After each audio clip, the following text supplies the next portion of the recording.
Donald Trump একটা হুমকি দিছে যে যদি আলোচনা না করে যুদ্ধবন্ধের ব্যাপারে ৪৮ ঘন্টার আলটিমেটাম এখন চলছে, তাহলে একেবারে ইরানকে গুড়ায় দেবে।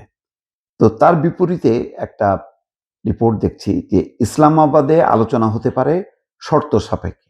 আব্বাস আরাকচি বলছেন, পররাষ্ট্রমন্ত্রী ইরানের। কি সেটা? শনিবার তিনি বলছেন যে যুক্তরাষ্ট্রের সাথে ভবিষ্যৎ আলোচনার জন্য ইরান ইসলামাবাদে যেতে ইচ্ছুক নয়, এরকম একটা প্রতিবেদন করা হয়েছে। তিনি জোর দিয়ে বলেন, তেহরানের অবস্থান যেকোনো আলোচনার শর্তাবলীর উপর নির্ভরশীল। সামাজিক যোগাযোগ মাধ্যমে এক্সে এক বার্তায় তিনি বলেন, মার্কিন গণমাধ্যম ইরানের অবস্থানকে ভুলভাবে উপস্থাপন করছে। আমরা পাকিস্তানের প্রচেষ্টার জন্য গভীরভাবে কৃতজ্ঞ এবং ইসলামাবাদে যেতে কখনো অস্বীকৃতি জানায়নি। তিনি বলছেন, আমাদের উপর চাপিয়ে দেয়া এই অবৈধ যুদ্ধের একটা স্থায়ী এবং চূড়ান্ত সমাপ্তির শর্তাবলী আমাদের কাছে মুখ্য। অর্থাৎ আমরা আলোচনা চাই, কিন্তু এই যে আমাদের উপরে যে যুদ্ধ চাপায় দেওয়া হলো, এইরকম যুদ্ধ যাতে আর কখনো না হয়, তার একটা স্থায়ী বন্দোবস্ত আমরা চাই। সেই লক্ষ্যেই আলোচনা হবে। তো সেই লক্ষ্যের ব্যাপারটা তো পরিষ্কার করছে না। শুধু বললে তো হবে না যে মানে এখন যুদ্ধ বন্ধ করো। অর্থাৎ হরমুজ প্রণালীটা খুলে দাও। মূল এটাও যুক্তরাষ্ট্র আটকে গেছে হরমুজ প্রণালী। হরমুজ প্রণালী বন্ধ করাতে সারা বিশ্বে যে জ্বালানি সংকট তৈরি হয়েছে, সেই পরিস্থিতি থেকে উত্তরণের জন্য তারা আলোচনা চায়। কিন্তু এই আলোচনাও চলবে, আবার বোমা হামলাও চলবে। এই পরিস্থিতিটা ইরান চায় না।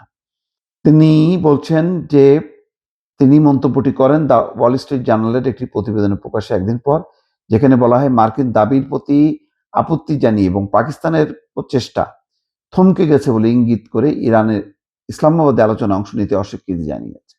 আরাকচির বক্তব্যের জবাবে পাকিস্তানের উপপ্রধানমন্ত্রী এবং পররাষ্ট্রমন্ত্রী ইসাকদার বার্তায় বলেন, স্পষ্ট করার জন্য ধন্যবাদ প্রিয় আমার ভাই।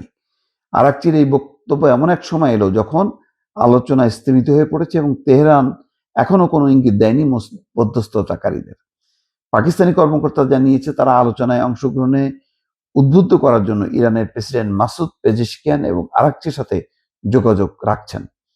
শনিবার কূটনৈতিক তদবির অব্যাহত ছিল এবং সেখানে ইসাকদার মিশরীয় পররাষ্ট্রমন্ত্রী বদর আবদেলাত্তি এবং বাহরাইনের পররাষ্ট্রমন্ত্রী আব্দুল লতিফ বিন রশিদদের সাথে পৃথকভাবে টেলিফোনে কথা বলেন। সরকারি ভাষ্যমতে আলোচনায় আঞ্চলিক ঘটনাবলী, উত্তেজনা হ্রাসের প্রয়োজনীয়তা এবং সংলাপের প্রতি সমর্থন বিষয়ক বিষয়গুলো প্রাধান্য দেওয়া হয়।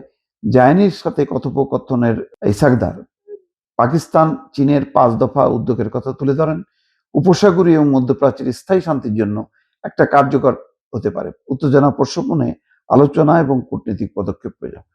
তার মানে ইরান কোনো আলোচনাই চায় না, এরকম একটা পরিস্থিতি তৈরি করে আরো যুক্তরাষ্ট্রকে উৎসাহিত করা ইরানে হামলা করার জন্য, সেইটার বিরোধিতা। এবং ইরান চায় স্থায়ী বন্ধের আলোচনা, সামান্য একটা যুদ্ধবিরতি চলুক, ওইটা না। তার যুদ্ধবিরতি 2 দিন 1 মাস, তারপর আবার হামলা চালাবে। আর যাতে না হয় এই জন্য স্থায়ী একটা যুদ্ধবিরতি চায়। এখন দেখা যাক ৪৮ ঘন্টা, তার তো মানে ট্রাম্পের কোনো ঠিক নেই। হয়তো ইরানের এই পররাষ্ট্রমন্ত্রীর এই বক্তব্য নিশ্চয়ই পাকিস্তান আমেরিকাকে জানাবে। তখন ট্রাম্প হয়তো তার অবস্থান পরিবর্তন করতে পারে। অনেক ঘটনা সামনে, কিন্তু সবচেয়ে বড় কথা হলো যে যুদ্ধবন্ধ না হওয়ার কারণে দিনকে দিন যে পরিস্থিতি তৈরি হচ্ছে, সেটা একটা অসহনীয় পরিস্থিতি, যেটা বাংলাদেশ সহ সারা বিশ্ব ভোগ করছে। দর্শক।